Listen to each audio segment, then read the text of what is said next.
Hello guys, आज का जो हमारा टॉपिक है वह है नॉन स्टोइकियोमेट्री दोष। नॉन स्टोइकियोमेट्री दोष होते क्या हैं कि ऐसे दोष हैं जिनमें क्या होता है कि धनायन और ऋणायन का अनुपात जो है भिन्न होता है, या यूं कहते हैं कि धनायन और ऋणायन का अनुपात जो है वो मूलानुपाती सूत्र से भिन्न प्राप्त होता है। ऐसे दोष जो है नॉन स्टोइकियोमेट्री दोष कहलाते हैं। नॉन स्टोइकियोमेट्री दोषों को हम जो है दो प्रकार से समझा सकते हैं। इसमें एक तो है धातु आधिक्य दोष और दूसरा है धातु न्यूनता दोष।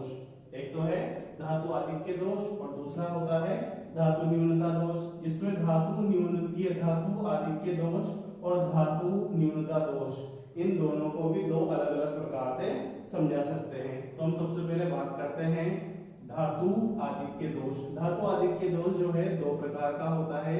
ये कितने प्रकार का है? दो प्रकार का, 2 टाइप्स। इसमें देखना कि ये जो पहला है ए, ये है ऋणायन के अभाव के कारण धातु आधिक्य दोष। देखो दो प्रकार से इसको हम समझ सकते हैं। ऋणायन के अभाव के कारण धातु आधिक्य दोष कौन सी बात है? अगर मान लो कि एक क्रिस्टल में जो है 10 या 12 है ना, मतलब 6 धनायन और 6 ऋणायन है ना। अगर ऐसी स्थिति में मान लो कि एक ऋणायन क्रिस्टल से बाहर चला जाए तो क्रिस्टल में क्या होगा कि धनायनों की संख्या तो 6 रहेगी, लेकिन ऋणायनों की संख्या कितनी रह जाएगी? 5। ऐसी स्थिति में धनायनों का आधिक्य हो जाएगा, और धनायनों का आधिक्य हुआ, ये हो गया ऋणायन के अभाव के कारण धातु आधिक्य दोष। देखना ध्यान से इसको, इसका जो डायग्राम है ये यहाँ पर इसका डायग्राम समझा सकते हैं।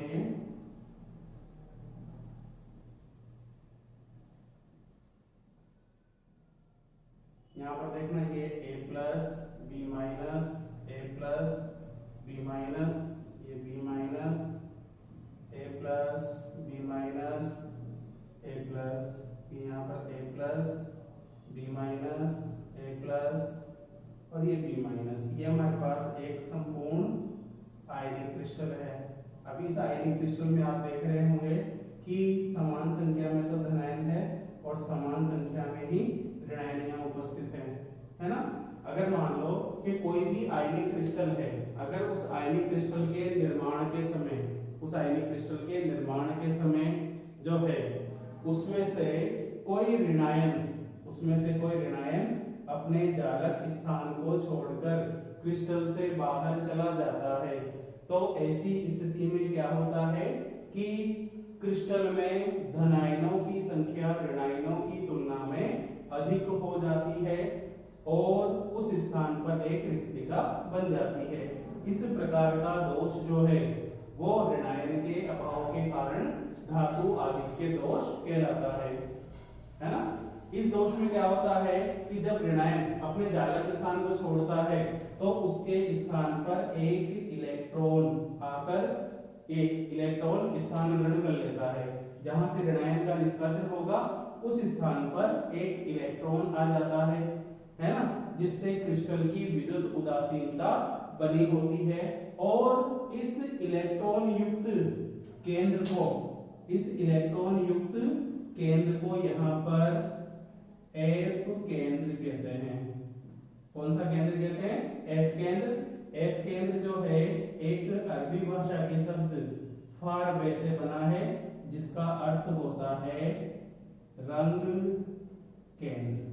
जिसका अर्थ क्या होता है? रंग केंद्र। अर्थात कि जिन आयनिक क्रिस्टलों में F केंद्र बनता है वे क्रिस्टल कैसे होते हैं? वे क्रिस्टल रंगीन, कलरफुल होते हैं, है ना।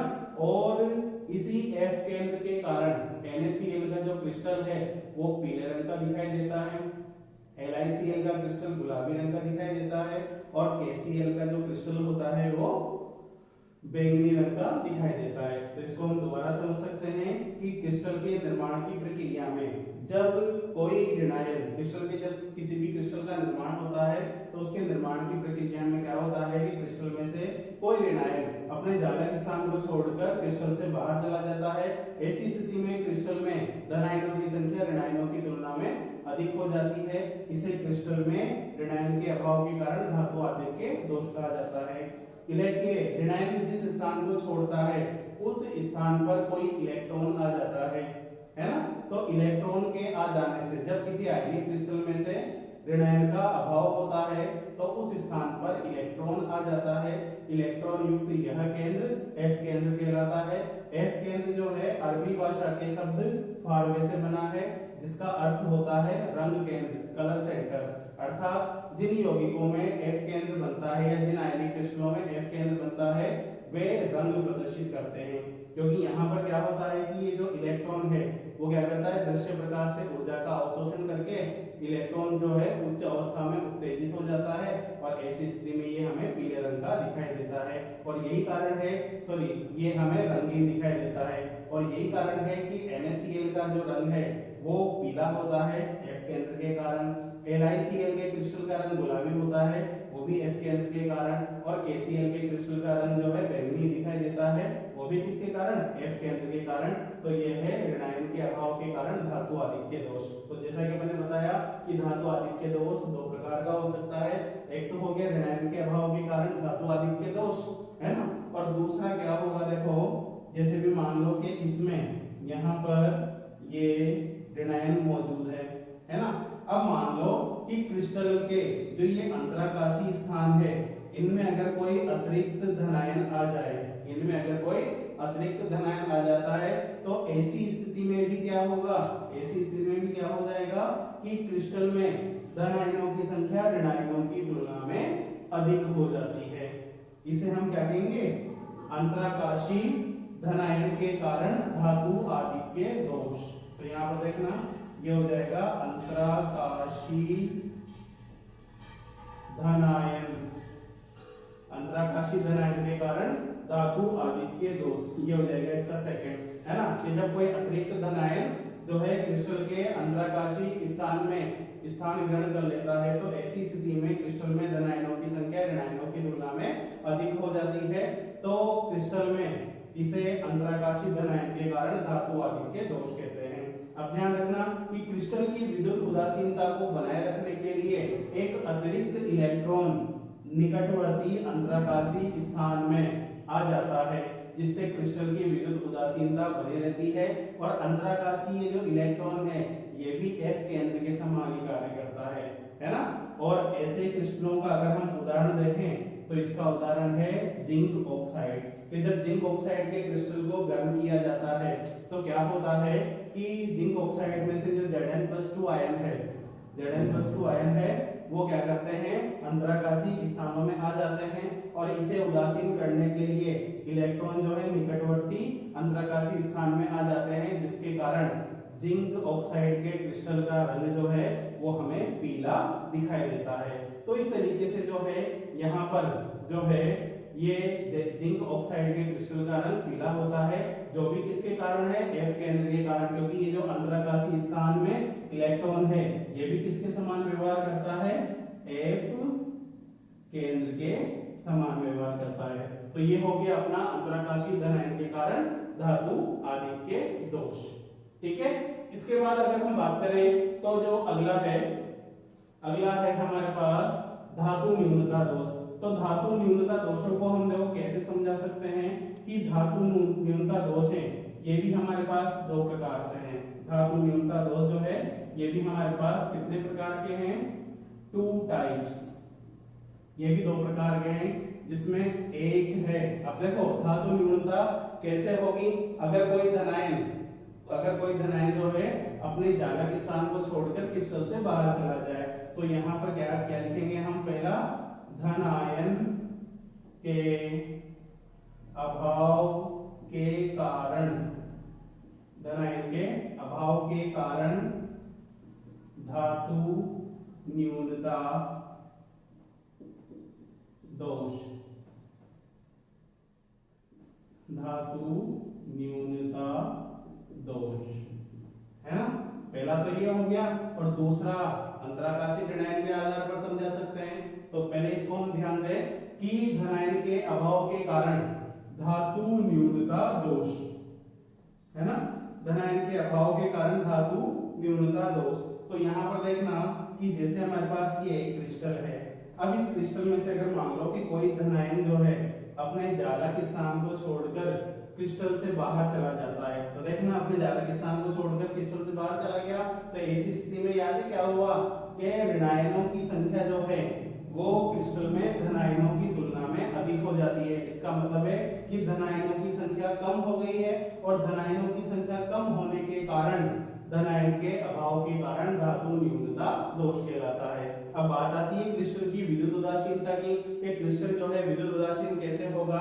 क्रिस्टल विद्युत उदासीन याद है कैसे होता है कि जब कोई धन आयन अपने जालक स्थान को छोड़कर क्रिस्टल से बाहर चला जाता है तो वहां पर धन आयन की रिक्तिका बन जाती है, और क्रिस्टल की विद्युत उदासीनता को बनाए रखने के लिए निकटवर्ती धन आयन जो है अपनी ऑक्सीकरण अवस्था में वृद्धि कर लेता है, जिससे देखो क्रिस्टल की विद्युत उदासीनता बनी होती है और इलेक्ट्रॉनों के गमन के लिए यहाँ पर स्थान उपलब्ध हो जाते हैं, जिससे क्रिस्टल की चालकता में वृद्धि हो जाती है। अब एक बात ध्यान रखना कि धन आयन के अभाव के कारण जो धातु न्यूनता दोष है, यह दोष उन आयनिक क्रिस्टलों में पाया जाता है जिनमें धातु परमाणु जो है परिवर्ती ऑक्सीकरण अवस्था, है ना, वेरिएबल ऑक्सीडेशन स्टेट शो करता है, यानी कि परिवर्ती ऑक्सीकरण अवस्था दर्शाता है। इसका मतलब है कि हम FeO, FeS, फेरस ऑक्साइड और फेरिक ऑक्साइड, फेरस सल्फाइड के जो क्रिस्टल होते हैं उनमें किस प्रकार का दोष पाया जाता है, धन आयन के अभाव के कारण धातु न्यूनता दोष, है ना।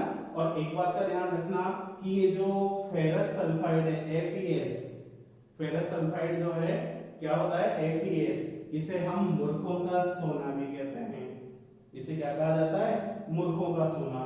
कैसे कि जैसे देखना कि ये हमारे पास एक क्रिस्टल है ना, एक ये हमारे पास एक क्रिस्टल है, ये इस क्रिस्टल में ये कौन सा क्रिस्टल ले ले अपन, FeS वाला क्रिस्टल ले ले। यहाँ पर देखना तो ये मैंने यहाँ पर ये Fe+2 और ये ये S-2 है ना, फिर ये Fe+2 और ये S-2, फिर यहाँ पर ये S-2, ये Fe+2, फिर ये S-2, ये Fe+2, फिर यहाँ पर देखना ये Fe+2 और ये S-2, फिर ये देखना Fe+2 और ये फिर यहाँ पर देखना S-2। तो देखना ये एक फेरस सल्फाइड का क्रिस्टल है, इसमें क्या होता है, कौन सा दोष पाया जाता है, धन आयन के अभाव के कारण धातु न्यूनता दोष। क्योंकि देखना कि जब फेरस सल्फाइड के क्रिस्टल को गर्म किया जाता है तो गर्म करने पर क्या होता है, या इसके निर्माण की प्रक्रिया में क्या होता है कि फेरस आयन, कुछ फेरस या आयन जो है वो अपने जालक स्थान को छोड़कर क्रिस्टल से बाहर चले जाते हैं। अब देखो कितने पॉजिटिव चार्ज कम हुए, 2, क्योंकि एक Fe+2 के बाहर निकलने से कितना 2+ चार्ज कम हो गए, है ना। तो ऐसी स्थिति में जो निकटवर्ती दो Fe+2 आयन है ये अपनी ऑक्सीकरण अवस्था में वृद्धि कर लेंगे, है ना। तो देखो क्रिस्टल की विद्युत उदासीनता बन गई। अगर आपसे कहा जाए कि फेरस सल्फाइड में किस प्रकार का दोष पाया जाता है समझाइए, तो इसका सीधा सा उदाहरण क्या है कि फेरस सल्फाइड में धन आयन के अभाव के कारण धातु न्यूनता दोष पाया जाता है। क्योंकि जब फेरस सल्फाइड के क्रिस्टल का निर्माण होता है या इसे हम गर्म करते हैं तो ऐसी स्थिति में क्या होता है कि कुछ फेरस आयन जो है अपने जालक स्थान को छोड़कर क्रिस्टल से बाहर निकल जाते हैं। क्रिस्टल की विद्युत उदासीनता को बनाए रखने के लिए निकटवर्ती Fe+2 आयन है वो अपनी ऑक्सीकरण अवस्था बढ़ा लेते हैं। तो जैसा कि मैंने बताया कि एक Fe+2 पर 2+ चार्ज है, तो इसका मतलब है कि एक आयन जो है वो +3 ऑक्सीकरण अवस्था अधिकतम ग्रहण कर सकता है। तो 2 Fe+2 आयन जो है वो Fe+3 ऑक्सीडेशन स्टेट में कन्वर्ट हो जाएंगे। तो इस तरीके से क्रिस्टल की विद्युत उदासीनता बनी रहेगी और इस क्रिस्टल में जो है ये जो छिद्र बनते हैं इनमें इलेक्ट्रॉनों के लिए स्थान उपलब्ध हो जाते हैं और इन इलेक्ट्रॉनों के स्थान ग्रहण करने से क्या होता है कि ये इलेक्ट्रॉन दृश्य प्रकाश से ऊर्जा का अवशोषण करके उत्तेजित हो जाते हैं और यह पीला रंग प्रदर्शित करते हैं। यही कारण है कि FeS जो है वो पीले रंग का दिखाई देता है और पीले रंग का दिखाई देने के कारण फेरस सल्फाइड FeS को हम मूर्खों का सोना भी कहते हैं। तो इस तरीके से जो है हम धनायन के अभाव के कारण धातु न्यूनता दोष को समझा सकते हैं। धनायन के अभाव के कारण धातु न्यूनता दोष को समझा सकते हैं। फिर इसके बाद जो इसका सेकंड जो आता है वो याद क्या होगा, अंतराकाशी धनायन, सॉरी अंतराकाशी ऋणायन, अंतराकाशी ऋणायन के कारण, अंतराकाशी ऋणायन के कारण धातु न्यूनता दोष। और जैसा कि मैं आपको पहले भी समझा चुका हूं कि ऋणायन कभी भी अंतराकाशी स्थान में नहीं आ सकता है, ऋणायन कभी भी अंतराकाशी स्थान में नहीं आ सकता है क्योंकि जो है ऋणायन का आकार है वो अंतराकाशी स्थान की तुलना में बहुत बड़ा होता है। यही कारण है कि ऋणायन अंतराकाशी स्थान में नहीं आ सकता है और अंतराकाशी स्थान में जब ये आ ही नहीं सकता है तो ऐसी स्थिति में प्रकृति में, है ना, ऐसा कोई उदाहरण उपलब्ध नहीं है जो इस बात को सिद्ध करता है कि अंतराकाशी ऋणायन के कारण धातु न्यूनता दोष। क्योंकि क्या होगा कि यहाँ पर ये छोटे आकार के छिद्र हैं और ऋणायन का आकार बड़ा होता है, ऐसी स्थिति में ऋणायन जो है इन छिद्रों में स्थान नहीं ले सकता है और यही कारण है कि अंतराकाशी ऋणायन के कारण धातु न्यूनता दोष का प्रकृति में आज तक कोई उदाहरण उपलब्ध नहीं है। ठीक है, तो ये अपने नॉन स्टोइकियोमेट्री दोष कंप्लीट हो चुके हैं।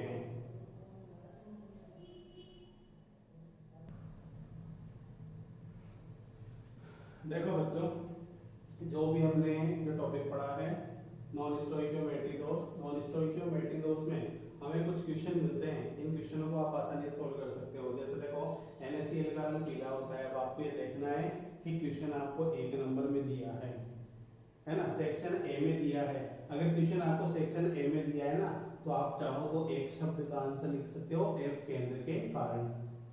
LiCl का रंग गुलाबी होता है, ये भी F केंद्र के कारण होता है। KCl का रंग बैंगनी होता है, ये भी F केंद्र के कारण होता है। जिंक ऑक्साइड ZnO का पीला रंग होता है, वो भी किसी कारण F केंद्र के कारण होता है। फिर देखो FeS को मूर्खों का सोना कहते हैं, क्यों? तो मैंने आपको बता दिया कि FeS जो है ये क्या है, इसमें ये धनायन के अभाव के कारण धातु न्यूनता दोष पाया जाता है, जिसमें क्या होता है कि फेरस ऑक्साइड के निर्माण के समय होता क्या है कि कुछ Fe+2 आयन जो है अपने जालक स्थान को छोड़कर क्रिस्टल से बाहर चले जाते हैं, जिससे उन स्थानों पर रिक्तिकाएं बन जाती है। क्रिस्टल की उदासीनता को बनाए रखने के लिए निकटवर्ती Fe+2 आयन जो है अपनी ऑक्सीकरण अवस्था में वृद्धि कर लेते हैं, जिससे क्या होता है कि यहाँ पर उन छिद्रों में या रिक्तिकाओं में इलेक्ट्रॉनों को जो है गति करने के लिए स्थान उपलब्ध हो जाते हैं। ये इलेक्ट्रॉन दृश्य प्रकाश से ऊर्जा का अवशोषण करके उत्तेजित हो जाते हैं और पीला रंग प्रदर्शित करते हैं। यही कारण है कि FeS को मूर्खों का सोना कहते हैं। फिर देखो धनायन के अभाव के कारण धातु न्यूनता दोष किन ठोसों में मिलता है, जिनमें धातु धनायन जो है परिवर्ती ऑक्सीकरण अवस्था दर्शाता हो, तो FeS ले सकते हैं, FeO ले सकते हैं। तो इस टाइप के क्वेश्चन जो है हम इस टॉपिक से आसानी से क्लियर कर सकते हैं। और अगर मान लो कि आपको 2 नंबर में या फिर किसी दूसरे सेक्शन में, सेक्शन बी में अगर आपको ये क्वेश्चन मिलते हैं ये तो आप इनको आसानी से समझा सकते हो कि जैसे अगर आपको सेक्शन ए में दे रखा है तो सेक्शन ए में तो आपको एक शब्द का आंसर लिखना है F केंद्र के कारण। अगर ये सेक्शन बी में या सेक्शन सी में भी, सी में 1 नंबर का आता है, फिर आपको इसको थोड़ा सा एक्सप्लेन करना होगा। कैसे? कि जैसे NaCl का रंग पीला होता है, क्यों? तो इसका सीधा सा आंसर आपके नोट्स में लिखा हुआ है, मैं समझा देता हूँ कि जब NaCl के क्रिस्टल को गर्म किया जाता है, NaCl के क्रिस्टल को सोडियम की वाष्प में गर्म किया जाता है, तो जो सोडियम आयन है ना, वो क्या करते हैं कि जो क्लोराइड आयन जो क्रिस्टल से जो क्रिस्टल से निष्कासित होता है वो Na+ आयनों से क्रिया करके NaCl में कन्वर्ट हो जाता है, और जो सोडियम के द्वारा जो इलेक्ट्रॉन त्यागे जाते हैं या क्लोराइड के द्वारा जो जिन इलेक्ट्रॉनों का त्याग किया जाता है वो इलेक्ट्रॉन क्या है कि क्रिस्टल के उन